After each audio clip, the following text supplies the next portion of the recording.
आज ऑफिसला दांडी मारून मी स्वतःला सुट्टी दिली, पण माझ्या गॅसला काय आज सुट्टी नव्हती. आता ते कसं मी पुढे सांगतेच. पण त्या अगोदर ना आजची माझी दांडी कार्निक लागावी म्हणून मी सकाळी सकाळी माझं क्लीनअप करायला घेतलं.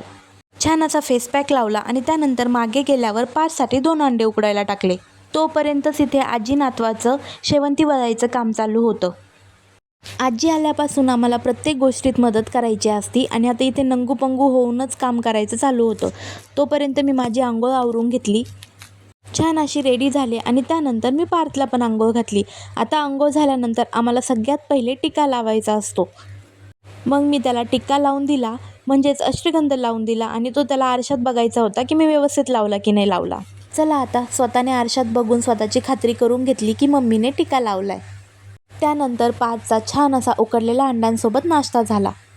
आता इथे आम्हाला आवरूपर्यंत आजीने छान अशी कुळथाची शेवंती तयार करून ठेवली होती. याची रेसिपी हवी असेल तर तुम्ही आपल्या चॅनलला व्हिजिट करा, तिथे मी शॉर्टमध्ये याची रेसिपी सांगितली आहे. आता अशी हिरवीगार कोथिंबीर जर बघितली ना तर तेव्हा मला भाजी करायला आणखीनच मूड आलेला असतो. आणि सुट्टी पण असेल ना तर मी पार्थच्या बाबांसाठी काही ना काही स्पेशल करण्याचा प्रयत्न करतेच. आता घरामध्ये अंडी होती तर म्हटलं चला त्यांच्यासाठी छान अशी अंडी भुर्जी करूया. भुर्जीसोबत गरम गरम चपाती आणि शेवंती असं पार्थच्या बाबांचं छान जेवण झालं. त्यानंतर इथे पार्थ आम्हाला हा नवीन ड्रेस घालून दाखवत होता.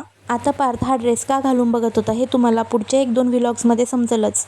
आवरल्यानंतर मी कपडे धुवून घेतलेत आणि पार्थ झोपलेला होता आणि झोपल्यानंतर आमच्या घरी आता आमचा मामा आला. त्यानंतर पार्थची झोप मोड झाली आणि तो एकदम आश्चर्यचकित होऊन त्याच्याकडे बघत होता. झोपेतून उठल्यानंतर अचानक मामा समोर दिसला. त्यानंतर पार्थ हॅप्पी झाला आणि मामाला चिटकून बसला होता. मामा असला की आम्हाला काहीच लागत नाही.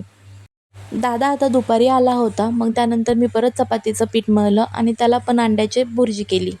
वहिनी पण नॉनव्हेज खात नाही त्यामुळे तिकडे काही जास्त बनवत नाहीत, म्हणून मग भुर्जी बनवली. त्याचे पण छानपैकी जेवण झाले.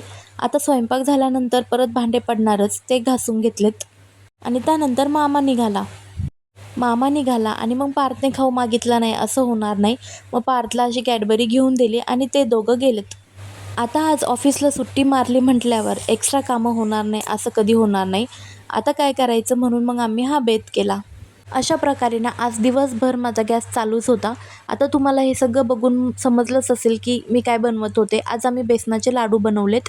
बेसन लाडूचा डिटेल व्हिडिओ मी चॅनलवर अपलोड केला आहे, नक्की व्हिजिट करा. बेसन लाडू झाल्यानंतर सगळ्यात पहिले लाडू मी स्वामींना दिला, कारण स्वामींना बेसनाचे लाडू खूप आवडायचेत. छान अशी संध्याकाळची देवपूजा केली आणि त्यानंतर टेस्ट म्हणून एक लाडू मी खाऊन बघितला. लाडू दाखवूनच व्हिडिओचा एंड करते. अशा नवीन व्लॉगसाठी सबस्क्राईब करा. बाय.